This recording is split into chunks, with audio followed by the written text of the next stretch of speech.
son, no serán 10 que tienen la cámara habilitada. Impresionante. Bueno, si pueden habiliten, nos vemos 2 minutos, después ya, si les molesta que los miren mientras tomen apuntes, porque me imagino que todos se quedan en la clase, apagan las cámaras si quieren, pero por lo menos momentáneamente, mientras nos saludamos, traten de prenderla. Ahí está, qué bueno, verles las caras. Ya que nos vemos poco, está bueno que nos veamos 5 minutos antes de empezar la clase. Bueno, la clase de hoy es sobre el tratamiento, la terapéutica del dolor, intentando abarcar ampliamente el tema, pero es un tema bastante complejo y vamos a tratar de abarcar el punto de vista de un médico general, ¿sí? Que puede ayudar al paciente en lo que es la sintomatología, y entendiendo también que hay un montón de cosas que la va a hacer un médico que sea especialista, ¿sí? en esta terapéutica, ¿sí? En el tratamiento del dolor. Hay un montón de cosas que a nosotros nos van a exceder, pero sí tenemos que tratar de tener un arsenal importante y, digamos, dar el paso inicial a que ese paciente pueda calmar esa sintomatología, ¿sí? Y sería la idea de esta clase. Bueno, si no tienen ninguna duda de la clase previa o no quieren hacer ningún comentario, ya empezaríamos con la clase de hoy.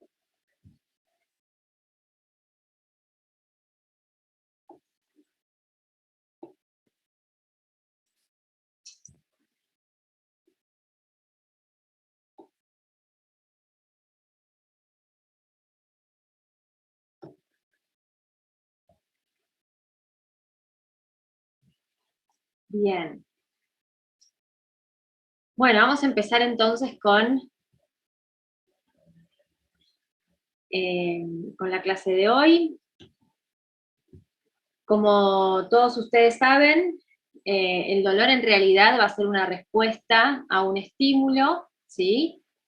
Y es una respuesta fisiológica, en realidad es una respuesta que el organismo genera a partir de una dolencia, de una noxa o del peligro en el cual se presente, y lo que hace es defender, ¿sí? Hacer una especie de defensa, un mecanismo de defensa, ¿sí? Para que esto no siga lesionando de alguna manera el organismo, el cuerpo, el tejido, el órgano o la zona que esté afectada, ¿sí? Y de esa manera también lo tenemos que plantear, ¿no? Digamos, hay momentos en los cuales el dolor, en la mayor parte de los casos, debe calmarse, ¿sí? El paciente no debería sentir dolor, pero hay momentos también que ese dolor nos alerta o nos justifica, ¿sí? Determinadas intervenciones. Por ejemplo, no es lo mismo una paciente calmarle un dolor menstrual que a un paciente en el cual yo estoy en el cual yo estoy sospechando una apendicitis, ¿sí? Ese dolor a mí me ayuda también a saber si estoy o puedo justificar ese diagnóstico. Entonces, hay momentos en el cual el dolor debe calmarse y la mayor parte de los casos se justifica, y hay momentos en el cuales también ese dolor, en cierta forma, me ayuda a sospechar o a poder diagnosticar algún tipo de dolencia. Bueno, como les decía antes, este dolor va a ayudar a prevenir lesiones, ¿sí? Porque actúa, en definitiva, como esta advertencia a un peligro que se le presenta a la zona en la cual está este dolor. Hay dolores, ¿sí? Por ejemplo, los dolores postquirúrgicos, los traumatismos, ¿sí? O determinados procesos inflamatorios, que generan un dolor muy específico, que se podría decir que es un dolor crónico, ¿sí? En algunos casos, el postquirúrgico es un dolor tal vez agudo, digamos, respondiendo a esa situación, pero sí hay muchos procesos inflamatorios, enfermedades inflamatorias, lesiones o dolores que responden a un proceso traumatológicos, ¿sí? Que son dolores que realmente al paciente lo incapacitan a continuar con su vida habitual, y estos son los dolores en los cuales uno se enfoca como para poder, ¿sí?, dar una respuesta y dar un tratamiento.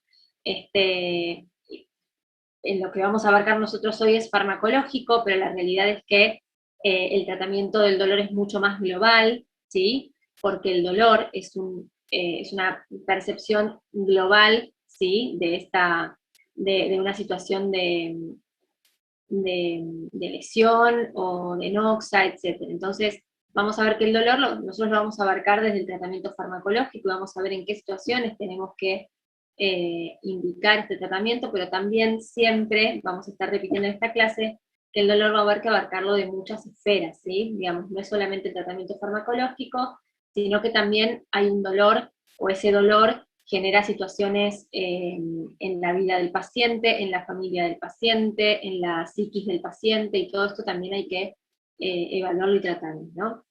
Siempre hablando de un dolor, tal vez en este sentido, un dolor crónico, ¿sí?, que muchas veces afecta realmente al paciente en todas esas esferas de su vida. Y entonces, vamos a ver que dentro del dolor, ¿sí?, hay diferentes tipos de dolor. Eric, no pasa nada con la cámara, está bien, no hay problema. Hay diferentes tipos de dolor, ¿sí? Y hay diferentes tipos de dolor y hay varias clasificaciones. Nosotros nos vamos a quedar solamente con una base, ¿sí?, en donde vamos a hablar de el dolor de tipo nociceptivo y el dolor de tipo neuropático. Y ahora vamos a ampliar un poco más esto, ¿sí? En realidad, el dolor nociceptivo responde a una noxa, una dolencia, una lesión, que lo que va a hacer es estimular receptores, ¿sí?, que justamente se llaman, son receptores nociceptivos, los cuales van a llevar una información, ¿sí?, por la vía principalmente la termoalgésica, que va a informar al cerebro o al sistema nervioso central, ¿sí?, a nivel central, que se está generando este dolor, ¿sí?, que se está, a partir de esta lesión, NOx, etcétera, se está produciendo este dolor. Por otro lado, el dolor neuropático, ¿sí?, es el que no responde a este estímulo de receptores, ¿sí?, sino que es un poco más arriba, ¿sí?, dentro de lo que es esta vía, la dolencia. Entonces, no vamos a tener esta respuesta a receptores, ¿sí?, este estímulo de receptores. Fisiológicamente y como muy básico para recordarlo, ¿sí? Esperen, no me pasan las diapositivas, por eso voy leyendo como una tortuga. Entonces, nosotros vamos a ver que estos dos tipos de dolores que nosotros vamos a plantear como básicos, ¿sí?, también podemos ampliarlos. ¿Y en qué podemos ampliarlos? Bueno, el dolor nociceptivo. El dolor nociceptivo es el que se produce a partir de una infección, una inflamación, ¿sí?, el dolor que se produce a partir de una quemadura, a partir de una nox externa, etc. Un segundo. Bueno, esperen chicos, un segundo.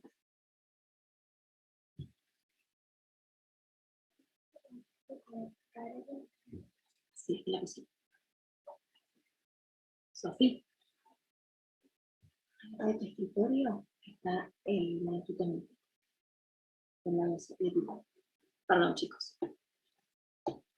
Bueno, y entonces, vamos a ver que ese dolor, sí, entonces el dolor nociceptivo puede abarcar todo esto. El dolor neuropático puede abarcar todos aquellos dolores que generen, que sean a partir de una neuralgia, ¿sí?, la neuralgia del trigémino, la neuralgia que puede producirse por otras fibras pequeñas, una polineuropatía, ¿sí? Digamos, son todos dolores igual, pero de diferente origen, ¿sí? Pero también están los dolores y las situaciones que presentan los pacientes, en los cuales no conocemos un origen, no conocemos, a mí no me gusta decir que son idiopáticos, sino un origen van a tener y se está intentando encontrar, pero son dolores que no tienen este origen tan establecido, ¿sí? Que no responden a un estímulo sobre un receptor específico y que tampoco responden a ser un dolor neuropático netamente. Y entonces se plantea la definición, ¿sí? De un dolor nociplástico, ¿sí? Que sería ese dolor que se da en los pacientes con fibromialgia, en los pacientes con intestino o con colon irritable, en los pacientes que presentan fatiga crónica, ¿sí? En aquellos que presentan a veces migraña eh, sin origen eh, determinado. Eh, y en estos pacientes, ¿sí? Lo que se ve es que, o lo que se plantea, es que hay una hipersensibilidad de esta vía, ¿sí? Que frente a un determinado estímulo, ¿sí? Ya enseguida esta vía lo sensa y lo expresa como un dolor, ¿sí? Y todo esto lo tenemos que tener en cuenta porque muchas veces todo esto puede ocurrir en una misma persona, ¿sí? Generando un dolor mixto, de tipo mixto, que son en definitiva los dolores muchas veces más complejos de tratar, ¿sí? Fíjense que una paciente con fibromialgia, con colon irritable, la realidad es que son pacientes que muchas veces son más complejos de tratar y en realidad no solo de tratar se los puede tratar, pero sí de tener un efecto satisfactorio, es decir, de lograr vencer, ¿sí? Este síntoma en el paciente.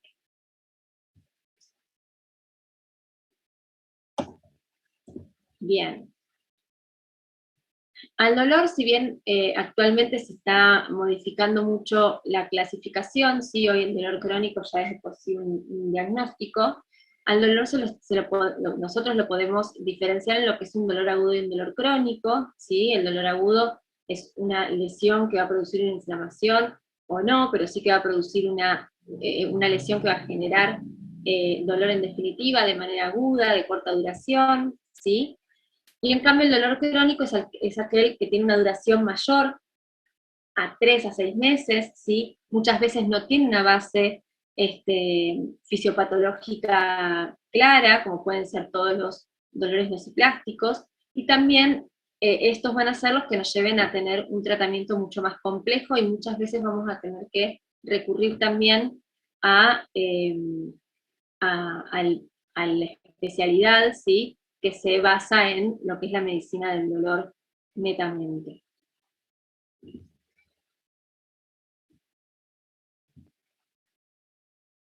Bien, lo cierto es que al dolor, una vez que el paciente lo tenemos frente a nosotros, ¿sí? Vamos a necesitar evaluar qué tipo de dolor tiene, ¿sí? Para conocer un poco y para saber también, dentro de donde estamos parados, qué solución le podemos brindar a este paciente. Entonces, dentro de la anamnesis nunca podemos dejar de preguntar qué tipo, eh, qué cualidad tiene ese dolor, ¿sí?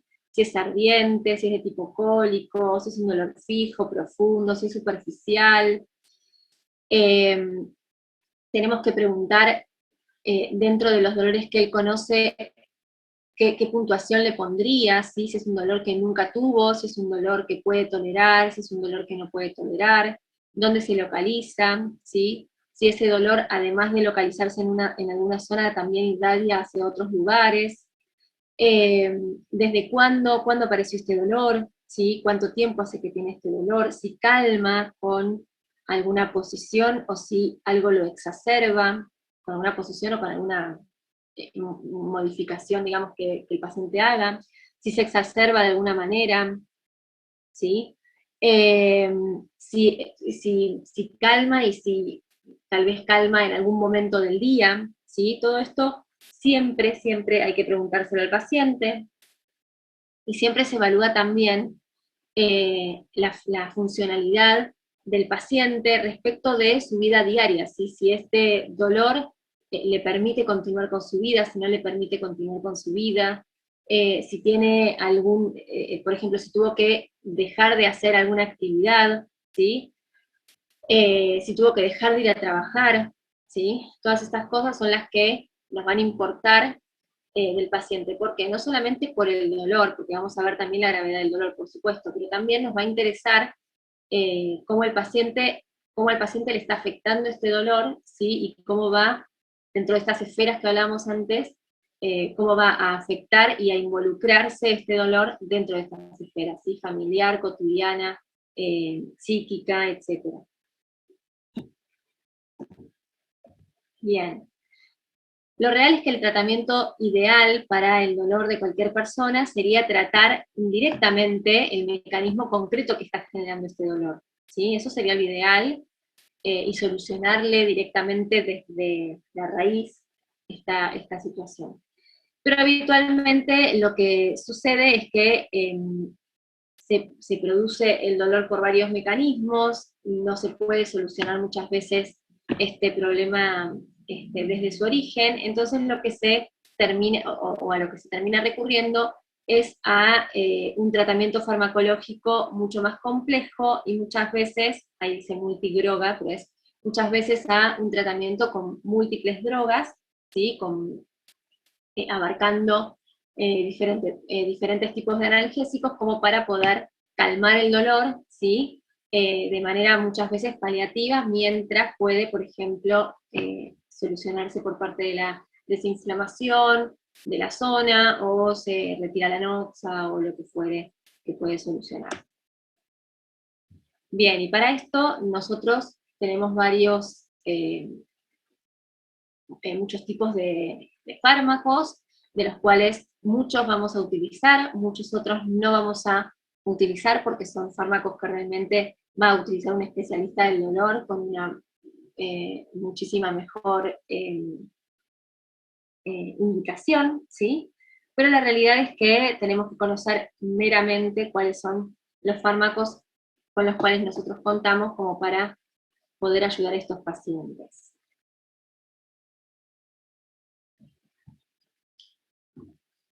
Entonces, vamos a ver qué tenemos. Dentro de los analgésicos vamos a poder clasificar de un montón de maneras a estos fármacos, pero podemos hablar de aquellos que son opioides y los que no son opioides, ¿sí? Como para hacer una clasificación rápida y bastante básica. Dentro de los analgésicos no opioides, de los cuales más vamos a hablar son, por supuesto, de los AINES, y de los opioides vamos a intentar hablar de todos, pero siempre tratando de ver cuáles de estos podemos nosotros tener a mano para tratar al paciente, ¿sí? Y acá hay un apartado en donde pongo a los antidepresivos, a los antiepilépticos y a los antiarrítmicos. Todos estos fármacos han demostrado ser útiles en el tratamiento del dolor. Como les dije anteriormente, el dolor vamos a abarcarlo de varias esferas, eh, desde muchos ángulos si se quiere, y entonces hay determinados dolores en los cuales estos fármacos realmente han sido los que tuvieron una efectividad superior en lo que es la respuesta del paciente. Todos estos van a utilizarse, muchos de estos ya los estuvieron viendo, pero son mayormente para los dolores crónicos y neuropáticos, en donde vamos a tener estos medicamentos como, digamos, ni siquiera coadyuvantes, como tratamiento para el dolor, ¿sí?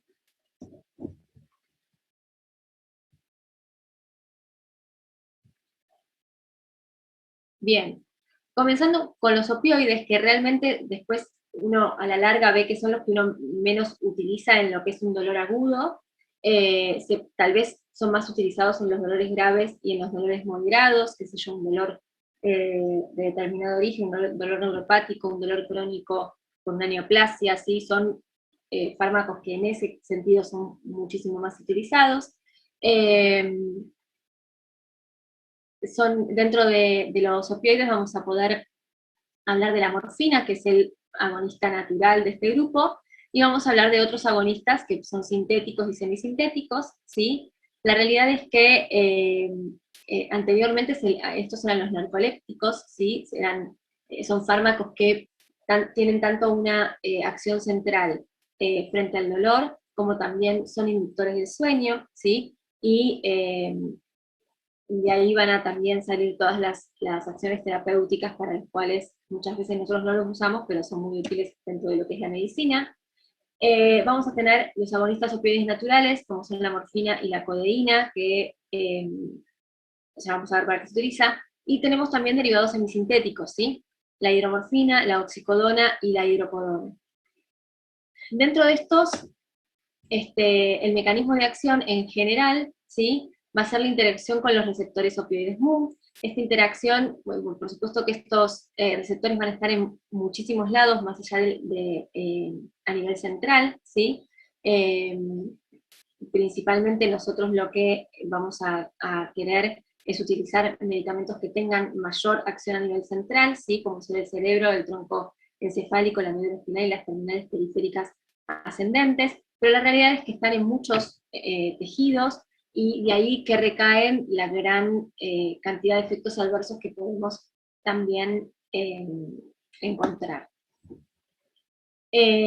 Tomando la morfina como el medicamento que sea digamos, el ejemplo para todos los demás, ¿sí? La mayoría de estos medicamentos tienen un metabolismo hepático, con un primer paso hepático y con un metabolito activo que se va a excretar por orina y que muchas veces también es lo que genera la gran cantidad de efectos adversos. Las presentaciones de los opioides son muchas, y esto también es lo que beneficia a este grupo. Eh, Tenemos presentaciones oral, puede ser oral de liberación retardada, presentaciones transdérmicas, que también en muchos casos son de muy buena tolerancia y con muy buena respuesta, subcutáneas e intravenosas, epidural o intrarraquídea, que también en muchos casos es muy necesaria y tiene muy buena respuesta dentro de lo que es la terapéutica del dolor. Si hablamos de la codeína eh, es un opioide natural que tiene menor eficacia que la morfina. Lo cierto es que tiene una muy buena llegada a lo que es el tejido, eh, respiratorio, ¿sí? Por eso es que la codeína es uno de los medicamentos que se utiliza como antitusígeno, ¿sí? Tiene buena llegada y buena acción en estos receptores, y tiene un efecto analgésico, ¿sí? Porque en lo que es el metabolismo hepático tiene una transformación a morfina, y este es el efecto analgésico, que si bien es menor en eficacia, eh, es interesante y es bueno también, ¿sí? Pero actualmente se lo utiliza principalmente como antitusígeno por la gran llegada al tejido respiratorio que tiene. Dentro de los agonistas sintéticos tenemos a todos estos, ¿sí? Eh, la realidad es que estos muchas veces son denominados, al igual que la morfina por supuesto, eh, como opioides fuertes, ¿sí? Son opioides o son fármacos que son mayormente utilizados por médicos especialistas, anestesistas, etcétera, ¿sí? Eh, Muchos de estos pueden ser utilizados, por supuesto, por vía endovenosa, por parches transdérmicos, tienen muchísima eficacia, pero la realidad es que muchas veces no están a mano para nosotros como para hacer un tratamiento eh, en lo que es lo agudo o en lo que es la clínica más aguda, pero todos estos tienen una eficacia, una muy buena respuesta, ¿sí? Esto es un poco de farmacocinética y de efecto adverso que por ahí nos puede ayudar en algunos fármacos, ¿sí? La metadona es característicamente de mucha utilidad en la adicción por heroína, ¿sí? Digamos, tiene utilidad y se usa en este contexto.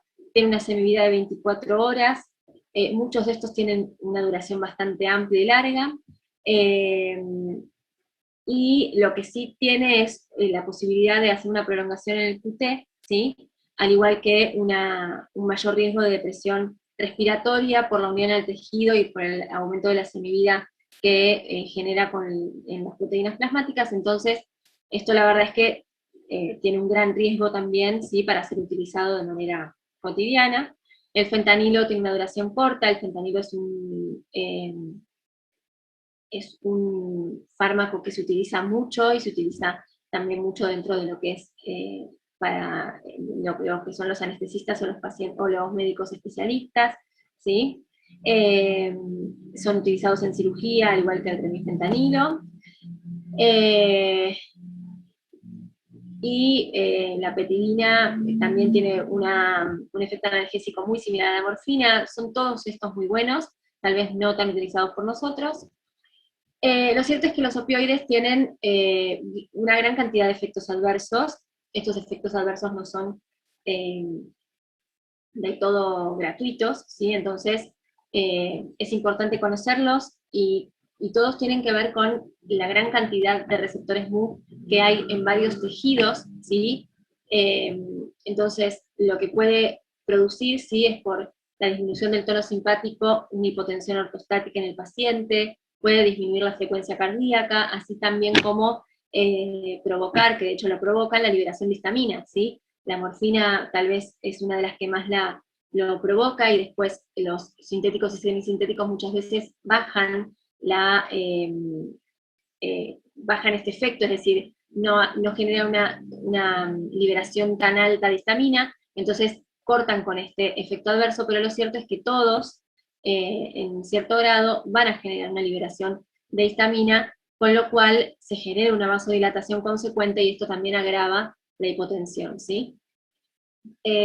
Los efectos adversos respiratorios, por la gran llegada que pueden tener este tejido, también son importantes, también son frecuentes. Estos son los que van a también limitar el uso de estos fármacos, principalmente de manera cotidiana. Disminuyen la respuesta respiratoria, pueden producir apneas, porque disminuyen la respuesta respiratoria a la presión de dióxido de carbono. Por otro lado, actúan sobre receptores del tubo digestivo, y con esto tal vez son los efectos adversos, uno de los más comunes junto con los cardiovasculares. Van a generar náuseas, vómitos, estreñimiento. Esto es porque básicamente lo que hacen es disminuir el peristaltismo, ¿sí? Y esto es lo que en definitiva va a generar las náuseas, los vómitos y principalmente el estreñimiento como uno de los efectos adversos más frecuentes también. Sobre los receptores geniturinarios también van a actuar, y esto lo que va a producir es una disminución en la diuresis, es decir, básicamente una retención urinaria, ¿sí? Por también tenemos vesical y por disminución en lo que es la musculatura vesical. Y a nivel central van a generar, ¿sí? Que puede ser un efecto adverso y muchas veces es un efecto que también no, en definitiva, puede ayudar al paciente, pero bueno, pueden generar confusión, ¿sí? Mareos, euforias, neoclonías, que esto sería lo que uno no va a querer que suceda, ¿sí? Bien. Pero sin lugar a dudas, este es uno de los efectos más importantes y más temibles, digamos, de estos fármacos, ¿sí? Que es la tolerancia y la dependencia al uso de estos fármacos. Eh, la mayoría de estos fármacos generan tolerancia, ¿sí? Por lo cual esto exige aumentar la dosis, ¿sí? O bien sustituir por otros fármacos o agregar otro fármaco. Y el uso prolongado genera o puede generar dependencia física, ¿sí? Entonces, esto sí es importante tenerlo en cuenta. Los que más lo producen son eh, agonistas, los agonistas puros, ¿sí? Como son la morfina, los sintéticos y los semisintéticos. Y entonces siempre lo que uno tiene que buscar son estrategias para minorar este potencial adictivo, y una de estas estrategias es utilizar fármacos dentro de este grupo que sean los que menos puedan producir este tipo de situaciones, ¿sí? La nalbufina, ¿sí? La buprenorfina son agonistas parciales, ¿sí? Y mixtos de estos receptores. Tienen eficacia analgésica similar a la morfina, pero producen menos euforia, ¿sí? Entonces podemos tal vez tener la posibilidad de utilizarlos, ¿sí? La nalbufina es muy eficaz, se asocia con disforia psicológica, todo esto siempre utilizándolos de manera más crónica, ¿sí? El tramadol es sin duda uno de los derivados que que más se utilizan, ¿sí? Y esto es porque es un analgésico de acción central como todos estos, pero es agonista MU y es inhibidor de la recaptación de noradrenalina, lo que hace es que sea poco adictivo, ¿sí? Puede generar náuseas, mareos, estreñimiento, porque sin lugar a dudas va a tener acción sobre todos los tejidos en donde haya receptores, pero muchas veces lo que se hace es dar una dosis adecuada, ¿sí? En combinación con otro analgésico, ¿sí? Creo que de este grupo, este es uno de los que más vamos a poder utilizar, y tal vez, por supuesto, si es necesario, tener que adentrarnos en otros, ¿sí? Pero es sin lugar a dudas uno del que más utilizamos, ¿sí? Y tiene un poco que ver con esto. Bueno, y la naloxona y la naltrexona son antagonistas opiáceos, ¿sí? O sea, antagonizan esta acción como el efecto adverso de la depresión respiratoria, ¿sí? Y son útiles justamente para esto. Bien, ¿hasta acá tienen alguna duda? ¿Alguien que quiera preguntarme? Sí, profe, algo? una pregunta. Sí. Entonces, ante un dolor crónico, ¿cuál va a ser la primera opción? ¿La morfina o esta va a ser la última opción? Ah, ahora vamos a ver eso. Ahora vamos a ver. Vamos a intentar eh, a intentar armar algo que nos pueda servir como para poder tratar un dolor crónico, que es sin duda el más complicado de tratar. Ahora, yo acá les hago como una entrada como para que recordemos un poco de la batería de fármacos que tenemos. Sé que a veces es un poco aburrido, por eso trato de ir más rápido, pero ahora vamos a ver cómo podemos hacer en un dolor agudo, que es mucho más fácil, y en un dolor crónico para tratar de tener alguna herramienta como para ayudar al paciente. Ahora lo vemos eso, Lisette. Bueno, Entonces, dejando atrás los opioides, ¿sí? Y todos los derivados, vamos a tener los antiinflamatorios no opioides, ¿sí? Dentro de estos, los principales son los antiinflamatorios no esteroideos. Estos pueden ser, como ustedes recuerdan, selectivos o no selectivos. Los no selectivos son los que van a eh, actuar tanto sobre la COX-1 como sobre la COX-2. Todos sabemos que lo que hacen estos antiinflamatorios es inhibir a la ciclooxigenasa, y al inhibirla generan el efecto, o disminuyen, ¿sí? El efecto inflamatorio, o la descarga, o la cascada inflamatoria, digamos. Lo cierto es que hoy también se conocen dentro de estos antiinflamatorios los más selectivos, eh, son por supuesto los menos desarrollados, pero son los que también tienen muchísima menor cantidad de efectos adversos. Estos son los COXIB, ¿sí? El celecoxib, el etoricoxib, y de estos también vamos a hablar un poco, si bien son los menos utilizados, son los menos utilizados, no, son los tal vez con menor acceso, son realmente los que tienen muchísimo menor efecto adverso, ¿sí?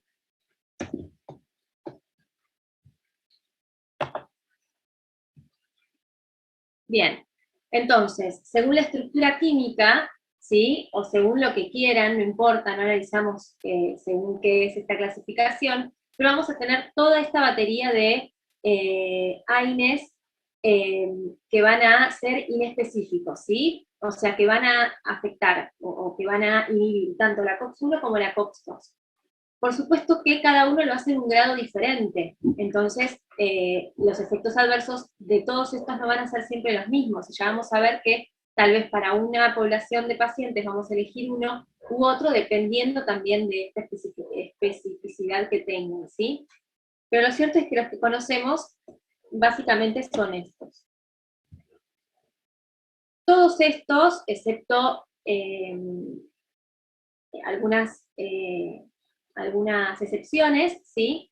La mayoría tienen estas cuatro acciones, ¿sí? Que sería la analgesia, o sea, la acción de calmar el dolor, la acción antipirética, ¿sí? Disminuye la temperatura en el caso de que haya fiebre, acción antiinflamatoria, y aquí es donde hay en alguno de estos representantes alguna excepción, y acción de antiagregación plaquetaria, que también en algunos de estos representantes hay excepciones, ¿sí? O sea, no todos lo cumplen a rajatabla, pero en la gran mayoría lo que van a generar es esto. Dentro de las reacciones adversas, ¿sí? Hay tres cosas muy importantes, acá solamente está marcada una porque es una de las más comunes, pero hay tres reacciones muy importantes de los AINES, ¿sí? Y en realidad hay tres reacciones muy importantes de los AINES por el mal uso de estos. Uno es la afección o la patología renal, ¿sí? Secundaria a AINES. La segunda es el gran riesgo cardiovascular secundario a la mala utilización de los AINES, y la tercera es esta, que es la hemorragia digestiva, como efecto adverso grave, ¿sí? Y esto se produce a partir de que lo que se genera no es un aumento de la acidez gástrica, sino una disminución del moco protector, que lo que termina haciendo igual es generar una afección o una lesión gástrica, ¿sí? Pero no hay que dejar de recordar lo que es renal y lo que es cardiovascular dentro de los efectos adversos de estos analgésicos, bien digo.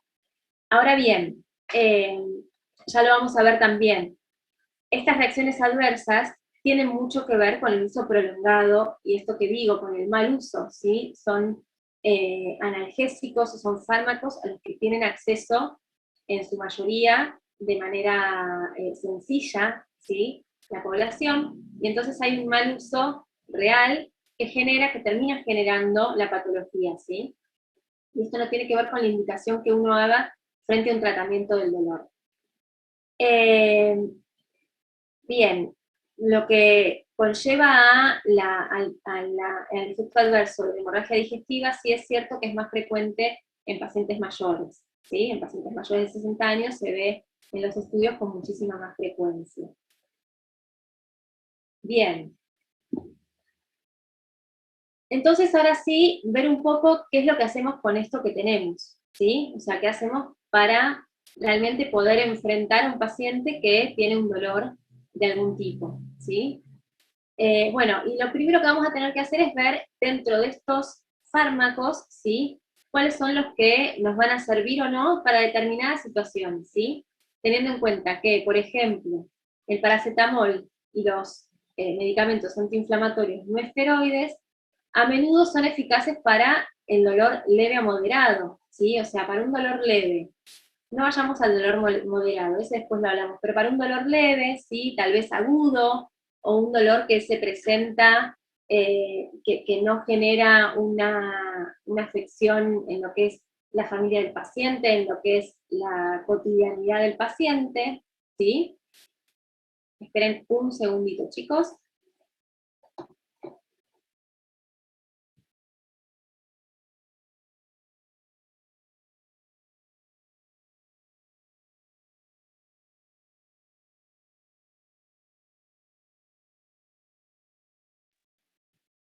Bien, entonces, en esos pacientes, sí, los analgésicos, tal vez lo que nosotros decimos los analgésicos comunes, son los que van a poder manejar su dolor, ¿sí? De estos analgésicos, podemos tener en cuenta que el ketorolac, el diclofenac y el paracetamol pueden administrarse por vía parenteral, ¿sí? Pueden ser utilizados en algunos casos por vía, por ejemplo, intramuscular, y muchas veces la realidad es que uno no sabe no lo sabe, tal vez no hay diferencia, ¿sí? En lo que es la efectividad. Lo cierto es que tal vez es un poco más rápido y al paciente sí le genera una disminución del dolor más rápida, pero tanto por vía oral como por vía parenteral, la realidad es que el efecto y la efectividad va a ser la misma, ¿sí? El paracetamol es la excepción a lo que es el efecto antiinflamatorio, esto ya lo saben, ¿sí? Y antiplaquetario. No produce irritación gástrica, ¿sí? Entonces este lo tenemos como una opción cuando no hay inflamación, cuando el dolor es un tipo de dolor leve, y se tiene tal vez que cronificar el uso. Lo cierto es que el paracetamol muchas veces En lo que sí beneficia, ¿sí? Es en que tiene una sinergia determinada con algunos analgésicos de otros grupos. Ahí está. Bien. Este tipo de analgésicos, como ya vimos, no van a producir dependencia física, ¿sí? No van a generar tolerancia tampoco, eso por supuesto que los pone en un grupo de muchísima más utilidad. Y la aspirina es el antiinflamatorio dentro de este grupo menos costoso, es el tal vez más utilizado, no sé si más utilizado, pero sí el más conocido, pero la realidad es que tiene efectos antiplaquetarios prolongados, también esto muchas veces es utilizado como un beneficio, y aumenta el riesgo de hemorragia digestiva, siempre hablando de lo mismo, el mal uso de este fármaco, ¿sí? Porque la verdad es que es un fármaco que es excelente en tantos años, siempre tuvo muy buena respuesta y eso no se puede negar, ¿sí? Entonces, si un medicamento antiinflamatorio no esteroide se va a usar solo por poco tiempo, son muy poco probables los efectos adversos de darse los efectos adversos, ¿sí? Si es un buen uso de este medicamento, si es con una buena protección, por ejemplo, a nivel gástrico, si es poco el tiempo que lo voy a usar, y si se usa en dosis digamos, respetando, ¿sí?, la indicación de este medicamento, muchas veces no tienen por qué presentarse efectos adversos, ¿sí? Y esto es importante también. El mal uso de un medicamento puede generar efectos adversos que cuando uno lo utiliza de buena manera y de manera correcta, no tiene por qué padecerlos, ¿sí? Pero son medicamentos que de verdad generan efectos adversos graves cuando se utilizan mal. Principalmente, por supuesto, lo más conocido, la hemorragia y la úlcera péptica, pero también a nivel renal, ¿sí? Generan una tubulopatía muy grave que podría evitarse con el buen uso de este medicamento, ¿sí? No todos estos, no todo este grupo, perdón chicos, sé que voy a cerrar la puerta porque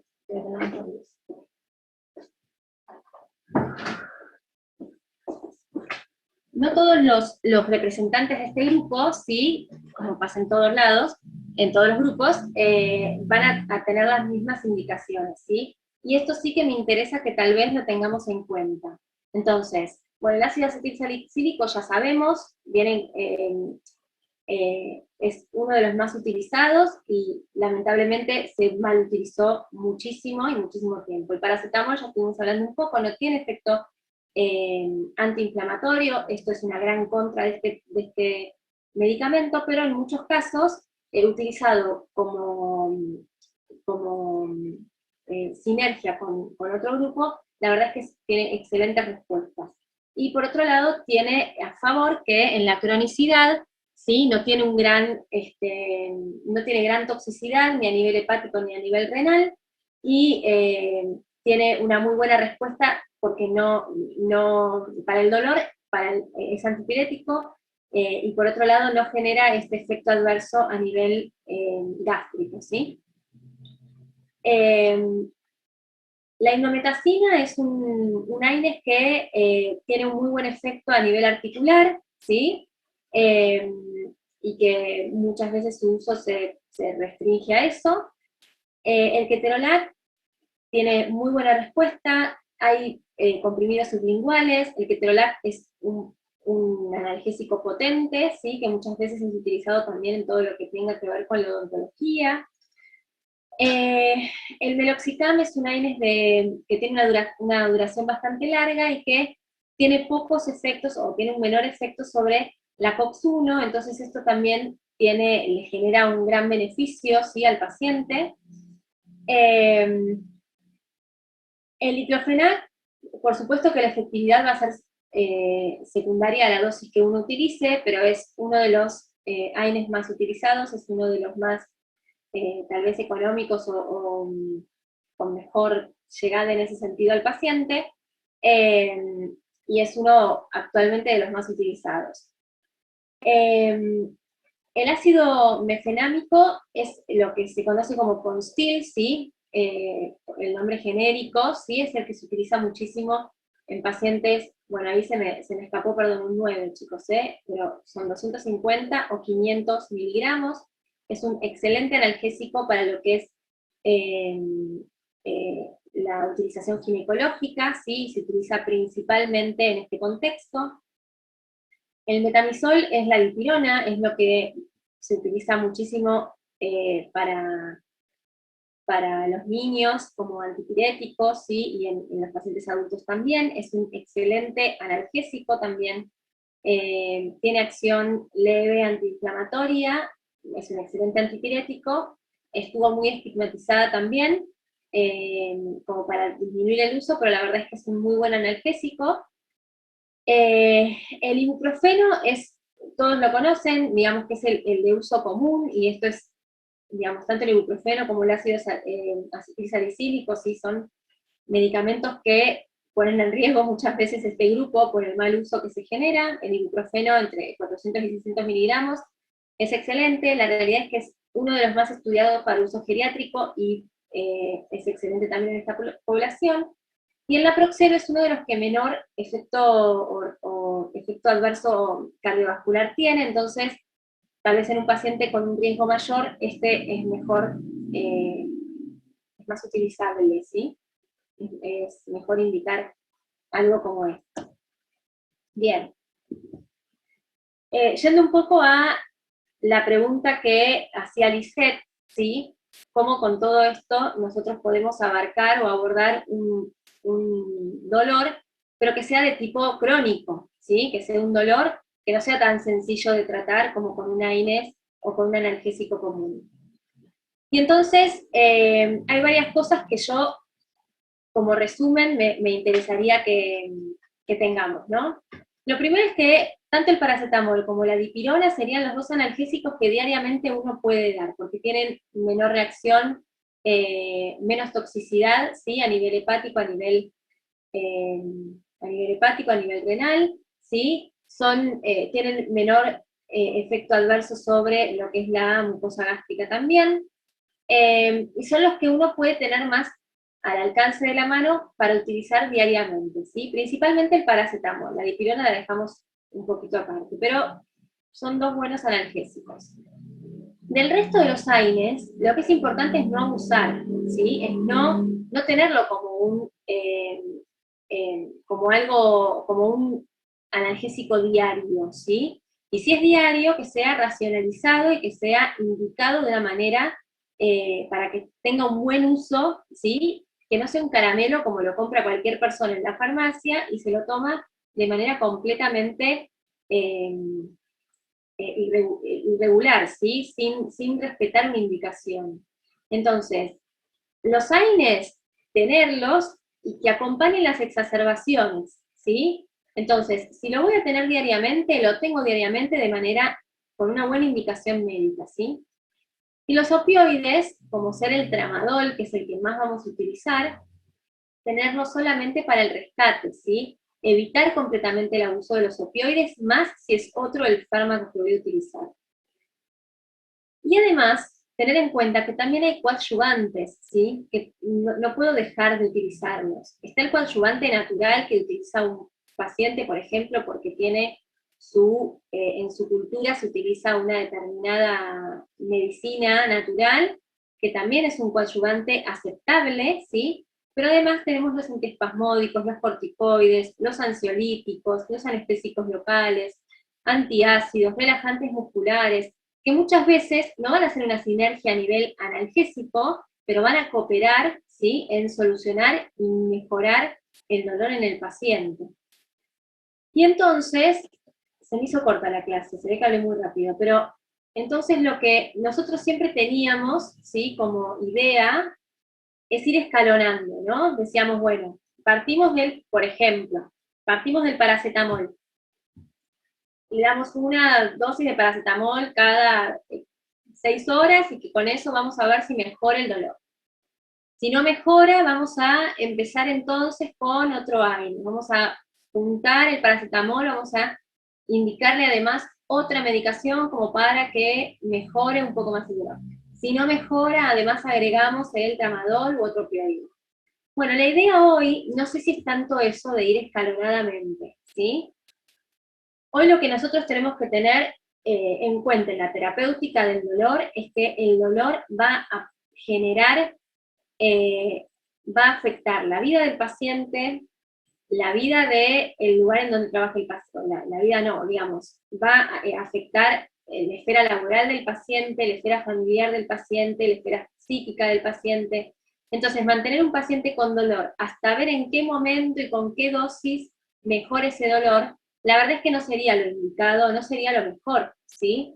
Lo ideal que es, bueno, nosotros vamos como en un ascensor, nos subimos y marcamos, ¿cuánto dolor tiene este paciente? ¿Tiene mucho dolor? Bueno, empecemos con esto, con una batería, ¿sí? Vamos a darle, si el dolor es muy intenso, si tenemos que partir con 3 cosas, partimos con 3 cosas, no pasa nada, ¿sí?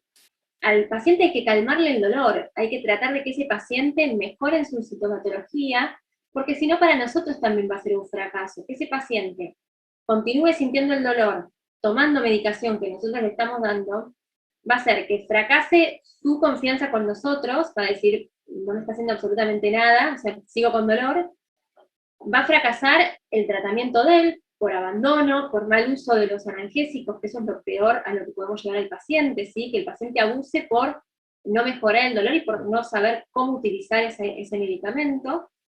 Entonces, lo ideal es marcar nosotros un piso, ¿sí? Bueno, el dolor es este, en base a todo lo que el paciente nos cuenta de ese dolor. Marcar un piso, decir, bueno, podemos comenzar con un analgésico, por ejemplo, diariamente, ¿sí? Un analgésico leve, ¿sí? Como puede ser el paracetamol, como puede ser la dipirona, y acompañarlo de algún AINE, ¿sí? Que sea tal vez más indicado para la población en la que esté ese paciente. Y por otro lado, ¿sí? Utilizar el tramadol, por ejemplo, ¿sí? Para el rescate del dolor y para que el paciente tenga algo a lo que acceder en el momento en que más dolor tiene, ¿sí? Yo creo que psicológicamente eso también le hace mejor al paciente, ¿no? Al paciente que tiene un dolor crónico, saber que frente al aumento de ese dolor tengo algo a lo que recurrir para el rescate. Sin lugar a dudas, el dolor crónico va a habilitarme toda esta situación de que el ansiolítico, ¿sí? Bueno, el antiepiléptico, pero por determinados efectos que tienen, también benefician a ese paciente o a determinados pacientes en el dolor y calmen su dolor, ¿sí? Pero creo que lo que uno tiene que tener de base es la posibilidad de marcar un piso desde el cual nosotros abarcar ese dolor, calmar el dolor del paciente, y después sí, retiramos alguna droga, o además de retirar alguna droga, por ahí se puede retirar también coadyuvantes, ¿sí? O quedar con adyuvantes y empezar a bajar los analgésicos, pero todo esto tiene que ser una, digamos, tiene que iniciar con una disminución de la sintomatología, ¿se entiende? O sea, el paciente tiene que ver un resultado inicial, porque el dolor puede ser muy básico o leve, pero también el dolor puede ser muy fuerte y grosero, y ese dolor hay que calmárselo al paciente, ¿sí?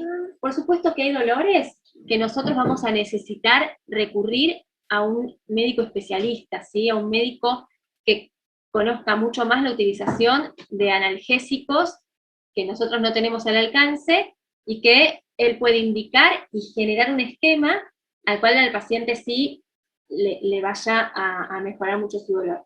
Y hay otros dolores, principalmente porque hay muchos dolores, por ejemplo el dolor oncológico, ¿sí? Que no siempre calman, obviamente con analgésicos comunes, y ni siquiera calman con analgésicos con un potencial mucho mayor. Entonces, a esos pacientes sí son los que tal vez nosotros podemos iniciar una terapéutica, pero sin lugar a dudas van a tener que terminar recurriendo a un especialista, o nosotros recurrir al especialista si el paciente no puede, pero sí ser también nosotros conscientes de las limitaciones que tenemos. ¿Bien? Bueno, creo que hasta aquí había llegado lo que respecta al pago.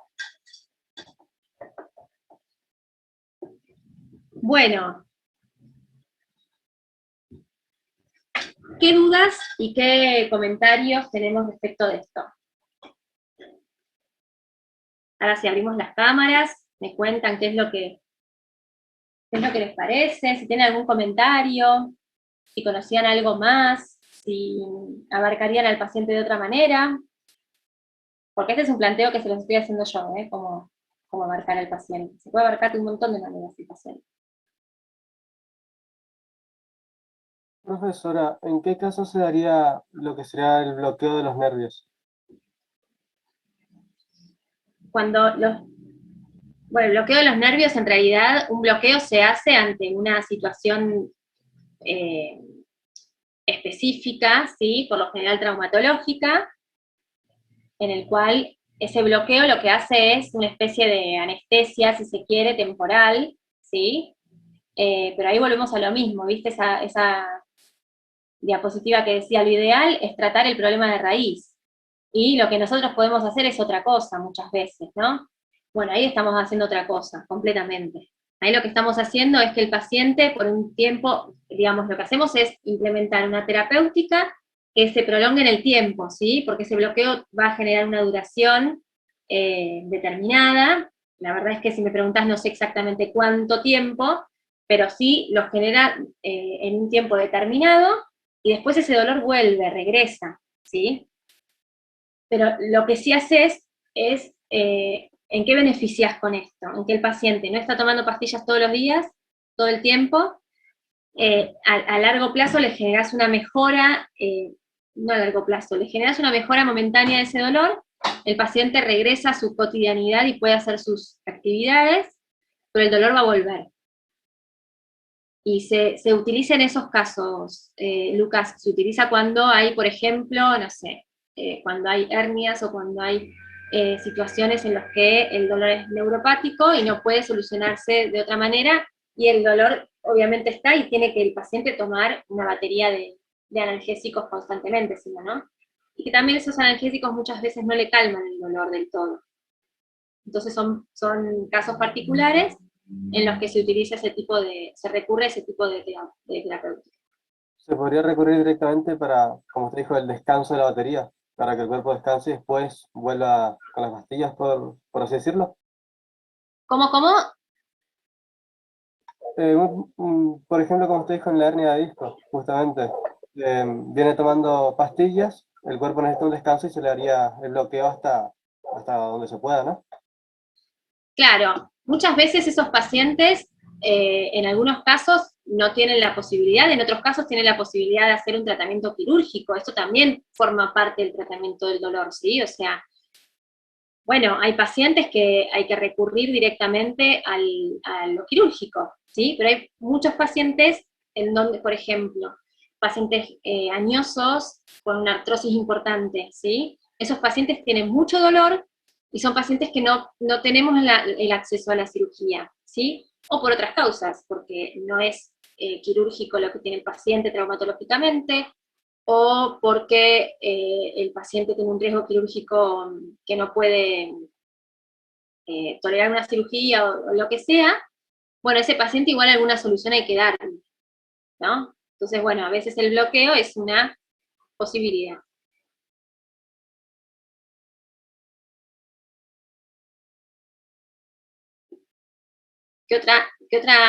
Otro comentario? Doctora, profe, con respecto, disculpen. Sí. Le pregunto, ¿por qué hay como una negativa constante a la utilización de los opioides? ¿Hay como una regulación para eso o es por criterio médico nomás? No sé si hay una negativa. No es que es una negativa, lo que hay. O sea, el opioide o el derivado se utiliza, no es que no se utiliza. Lo real es que hay que utilizarlo de una manera consciente, porque si los AINES te generan efecto adverso, imagínate los opioides. Entonces, y el principal efecto es la tolerancia, ¿sí? Eso es uno de los principales efectos adversos. ¿Por qué? Porque es lo que lleva a que el paciente tenga, o a uno mismo tenga que aumentar la dosis, ¿sí? Entonces, a eso iba, o sea, vos lo podés utilizar y todos nosotros los deberíamos utilizar y cada vez van a tal vez ser más utilizados, pero siempre buscando estrategias para evitar esa tolerancia o para evitar la dependencia que puede generar esa tolerancia, ¿sí? Si uno busca estrategias, entonces lo unifica con otro grupo, como para que también esa sinergia que genera un AINES con el opioide evite una determinada dependencia, ¿sí? Se puede usar, no es que, no sé si está está estigmatizado como muchas de estas cosas, pero no significa que no se usen, se usan un montón, pero tiene que estar bien utilizado y uno tiene que ser consciente de esa dependencia que puede generar, ¿sí? La tolerancia se genera en todos los pacientes. O sea, el primer tiempo el paciente está feliz, te ama, porque le modificaste realmente el dolor. Pero bueno, después en algún momento esa tolerancia está, y si vos no le aumentás la dosis o no le generaste ya una estrategia para que el dolor continúe desaparecido o disminuido, el paciente solo va a recurrir a aumentar la dosis, porque es lo que le calma el dolor, es lógico. Entonces uno tiene que ser consciente de eso, no es que no se utilizan. Tal vez el que más lo va a utilizar es en sus grandes, digamos, todo el grupo en general, es el que tenga una especialidad en dolor y tenga todos los conocimientos. Pero vos, como médica general, los podés utilizar, siempre teniendo en cuenta eso, utilizarlos un corto tiempo, tratar de buscar estrategias para que el paciente ante la tolerancia no tenga que recurrir a aumentar la dosis solo, o si vos le tenés que aumentar la dosis, digamos, que el paciente sepa que el efecto adverso que puede tener, y eso es lo más importante, pero no es que no los vas a usar, los vas a poder usar. Profe, Sí. en el caso de la morfina, ¿cuánto sería el máximo que se pueda dar de dosis, por ejemplo, en pacientes oncológicos? Mira, el máximo, o sea, la dosis máxima, no sé exactamente cuál es la dosis máxima. En pacientes oncológicos se usa morfina o se usa derivados. Podés usar la morfina en jarabe, podés usar la morfina, pero también podés utilizar derivados. Yo la verdad es que de dosis máximas,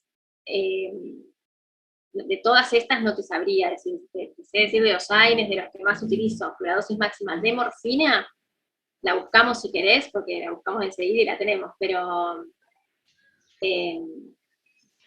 la verdad es que se utiliza siempre, y eso.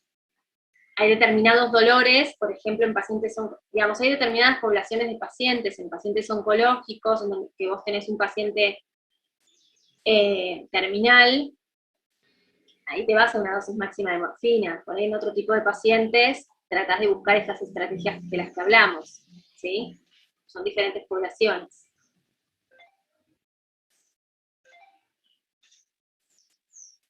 ¿Quién más? ¿Qué otro comentario? Profe, con respecto al al fentanilo, como es más potente que la morfina e incluso que la heroína, y se usaba como uso recreativo también, o se sigue usando, quería saber si su potencial adictivo es igual de fuerte ¿Qué, la heroína? del fentanilo, que Sí, la heroína sí, que la morfina. El potencial adictivo que tienen es similar, sí. Son fármacos que tienen un gran potencial adictivo. Y por eso se restringe el uso, y bueno, no sé, ya sabrán un montón de historias, qué sé yo, o sea, están los mitos, o no sé, digamos, yo no conozco tantas historias tal vez, pero está el mito del anestesista también, o sea, los anestesistas tienen acceso a todos estos fármacos, y está bien que tengan acceso porque es en el lugar en donde se utilizan, ¿sí? Pero tienen un gran potencial adictivo. Sí. No sé si, no sabría decirte si exactamente igual, pero tienen un potencial adictivo similar.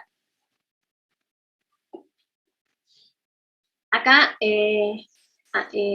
Cristian levantó la mano, que me está avisando acá Creo que Giovanni levantó antes, profe. Ah, bueno, Giovanni, a ver. ¿Qué tal? Hola. Profe, quería preguntar respecto a las terapias alternativas, si hay alguna que sea aprobada y reconocida para el tratamiento del dolor, o sea, que la OMS, por ejemplo. Mirá,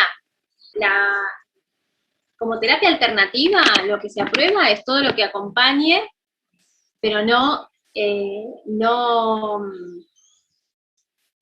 deje de utilizarse la medicina. Es decir, por ejemplo, si el paciente utiliza cualquier terapia alternativa, por eso como tratamiento coadyuvante, ¿sí? Yo le decía, culturalmente el paciente tal vez conoce, no sé, una yerba específica, una planta, lo que sea, ¿sí? Que conozca, que haga como terapia alternativa, y que uno por lo general no se le dice, excepto que uno sepa que es algo malo para el paciente, no se le dice que no lo haga, se lo acepta, siempre y cuando no deje de hacer la terapia médica que uno le indica, ¿se entiende? Para la terapéutica del dolor hay un montón de terapias alternativas, y dentro de la homeopatía, por ejemplo, se utilizan un montón de recetas que está bien y que ayudan también, ¿eh? O sea, hay muchas cosas antiinflamatorias, hay mucho analgésico y está bien. O sea, no lo deja de usar el paciente. Lo que uno siempre intenta es que no se deje la medicina para que, bueno, digamos, lo médico que uno le indica para que calme realmente el dolor. Eso tal vez también a uno le haga más ruido, a uno como médico, como con lo empírico, ¿no? A uno tal vez le hace más ruido en lo que es un tratamiento específico para curativo, o ¿se entiende? O sea, en ese sentido a uno tal vez está mucho más pendiente de que el paciente no deje realmente la medicina convencional que nosotros le ofrecemos, digamos. Pero después yo creo, esto es personal, yo creo que uno como médico no puede meterse en lo cultural del paciente, y el paciente tal vez le haga psicológicamente mucho mejor tomarse el mate que le preparan que tomar la pastilla que yo le doy. Entonces en eso uno no, pero es algo personal, eso no sé, y no está contraindicado, digamos, está aceptado esa parte dentro del tratamiento, pero no lo va a indicar uno. Y una consulta más, doctora. Respecto, por ejemplo, a un paciente obeso que está tratado con naltrexona y bupropión, ¿qué tratamiento preferimos para estos pacientes? ¿O les ofrecemos la naltrexona? Pero vos me decís que está tratado para su obesidad con naltrexona y bupropión. Claro. ¿Y qué medicación de estas utilizarías en ese paciente? Claro, ¿a qué tipo de medicamento recurriríamos, por ejemplo, para tratar el dolor del paciente? ¿O suspendemos la medicación para la obesidad? Mira, en realidad te metiste en una medicación para la obesidad que no tiene un montón de experiencia todavía, por todos los efectos adversos y por la población a la que está indicada, ¿no? O sea, es una medicación que tiene todavía mucha controversia, pero ¿vos te referís a algún efecto adverso? O sea, digamos, no sé a qué te referís con la pregunta. Digamos, o sea, claro, como la naltrexona actúa a nivel de los receptores de los opioides. Sí. Entonces, por ejemplo, a ese paciente yo no le voy a dar, por ejemplo, un opioide. Sí, no le sumarías un opioide. Claro. En ese caso, ¿qué medicación se preferiría, por ejemplo? Sí, lo que pasa es que la naltrexona tampoco es que te va a generar, preferís analgésicos comunes tal vez, dentro de la población en la que estés hablando, ¿sí? Pero la naltrexona tampoco es que te va a generar una... A ver, los opioides vos no los vas a estar sumando, no vas a dar 3 opioides a un paciente, por todos los efectos que ya vimos. Pero la naltrexona es uno de los antagonistas que no es que te van a generar un trastorno si vos le tenés que por alguna causa dar un opioide a ese paciente. Por ejemplo, tramadol, no sé, con una dolencia. no me planteé la población que vos me estás diciendo, digamos, con esa medicación frente a un dolor, pero, por ejemplo, tramadol, no creo que haya problema en darles, es un paciente, ahora sí, bueno, si es un paciente que ya tiene que tener un tratamiento más complejo para el dolor, por alguna patología en particular, ahí sí por ahí lo estudiaría un poco más, pero si no, no dejaría de darle una batería como la que armamos a lo último, ¿viste? Con esas tres, no dejaría. Gracias, doctora. Igual es buena la pregunta, me voy a poner un poco más a Profe, ver sobre esa población. Sí. hoy está muy de moda hablar de fármacos cannabinoides, receptores cannabinoides, por ejemplo, para tratar dolor oncológico. ¿A qué nivel andan con estos fármacos? ¿Ya hay fármacos que se pueden aplicar en la terapia del dolor o está muy embrionario ainda los estudios? Mira, en pacientes oncológicos, bueno, en realidad yo no trato pacientes oncológicos, entonces no, respecto del dolor, ¿no? Entonces no te sé decir lo último de lo último que se esté estudiando. Pero sí, lo que se está haciendo mucho hoy en pacientes con este tipo de dolor, tal vez crónico, ¿sí? Y dolores de una intensidad mayor a cualquier otro, es abarcar todo este complejo que nosotros abarcamos estratégico de los analgésicos comunes más los opioides, y a eso sí se le suma todo lo que es tal vez más neurológico y psiquiátrico, ¿no? Si se quiere, en lo que es farmacológico. Pero me tendría que poner a estudiar un poco más sobre el paciente oncológico en sí y las nuevas drogas que se utilizan. Sí, eso Pero, parece que tendríamos que preguntar a un especialista, pero... Claro, pero aún no se vende, por ejemplo, pastillas con este principio activo. en qué situación de estudio está, por ahí está más avanzado de lo que nosotros pensamos. Pero no, hasta lo que se conoce ahora no hay nada que ya esté establecido como tratamiento y que se tenga acceso. Pero bueno, está en estudio y siempre eso va un poco más rápido de lo que nosotros a veces, o de lo que acá llega, ¿no? Por ahí ya algo de eso hay. Pero Gracias. estaría bueno esta pregunta, lo mismo, es buenísima la pregunta y está bueno tal vez abarcarla con un especialista, ¿no? Que ahí sí nos va a actualizar un poco más. Claro, bueno, gracias, profe. De nada. Bien, ¿qué más? Esperen que lo que no estoy... A ver. ¿Algo más? ¿Algún comentario? ¿Alguien más que quiera decir algo? Profe, Sí. y el tratamiento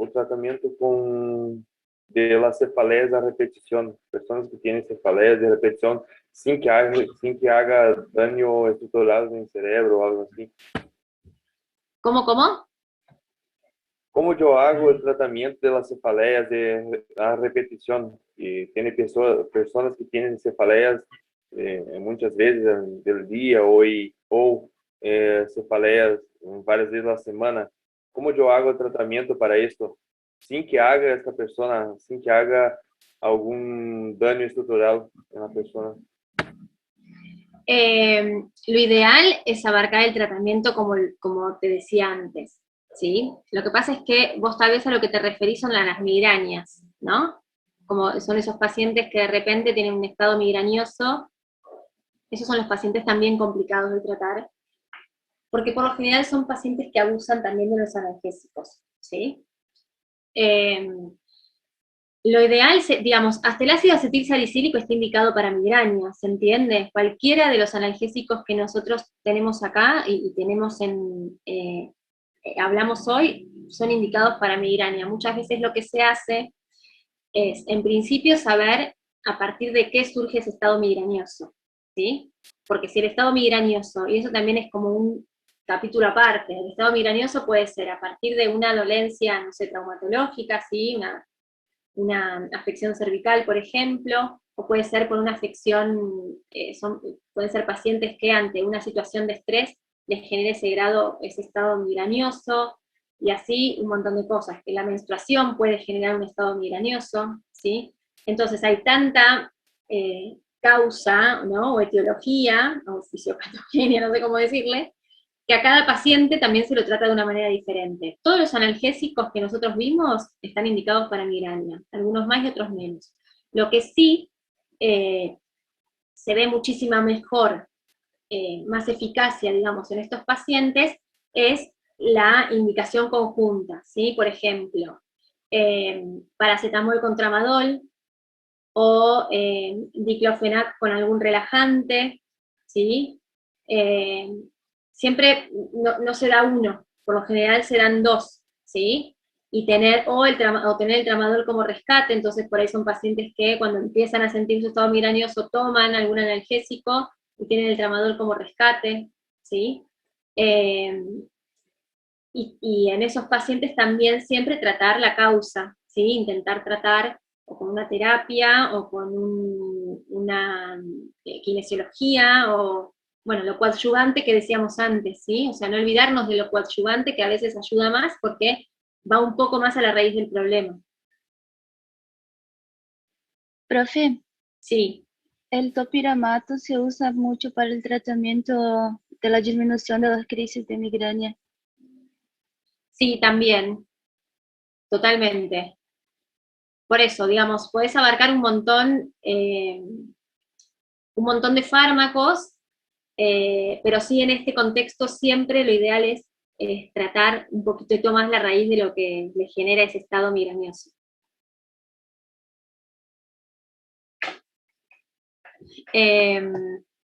Bueno, esperen que lea un poco acá porque estamos charlando, pero para ver,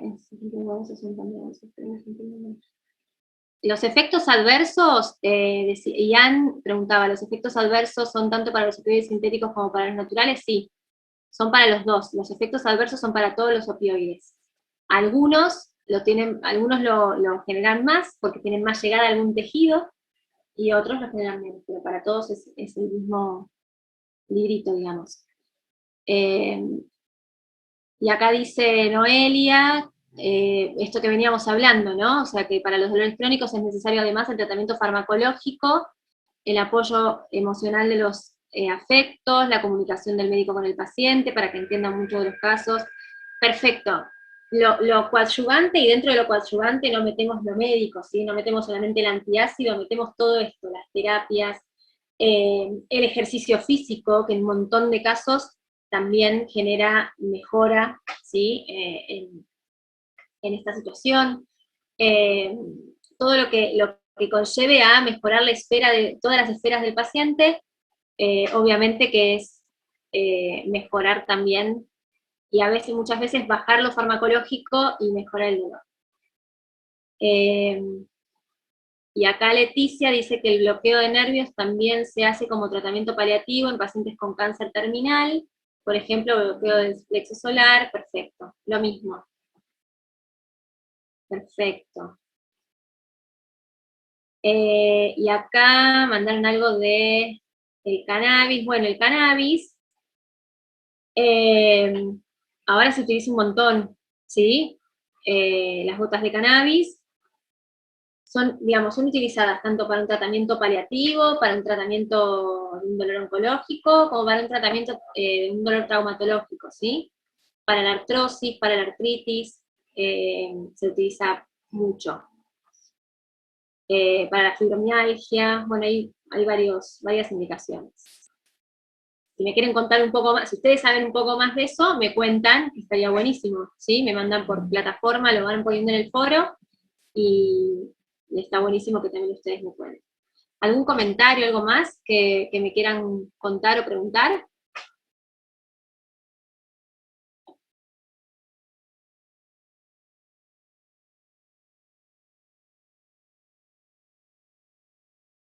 Bueno.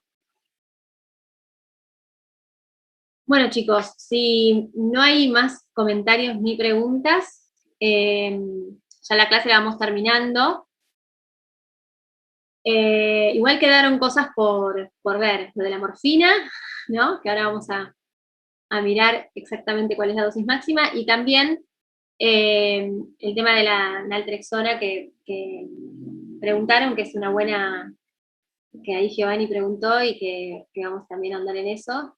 Y si encuentro algo de todo eso, se los mando por la plataforma, ¿sí? Y lo que ustedes quieran mandar, lo que vean, cosas que vean que surgen, comentarios y demás, mándenlo al foro, que lo interesante es eso, ¿no? También, un poco. Así que bueno, nos vemos, no sé cuándo nos vemos, porque no sé cómo sigue esto. Yo sé que estas dos clases se las daba yo, después seguro vienen repasos, porque ya más o menos el temario estaría, así que me parece que vienen clases de repaso. Lo ideal sería que las clases de repaso las vayamos teniendo en base a las clases que fuimos dando, así que nos vamos a ir encontrando seguro en alguna clase de repaso. Ahí Giovanni dice que hay un curso de microbiota en Intramed, gratuito, para los que quieran hacerlo, está bueno, qué bueno. Sí, bueno, sepan que microbiota, ustedes van a estudiar mucho más de microbiota de lo que nosotros estamos estudiando, así que es un buen tema para que aborden. Pero nos veremos en alguna clase de repaso. Cualquier duda que tengan, de verdad, por plataforma nos vamos comunicando, ¿sí? Por el foro. Yo ahora subo esta clase y si encuentro algo de bibliografía de todo esto que fuimos charlando, también lo subo como para que lo tengan a mano. Bueno, chicos, un placer, que tengan lindo día.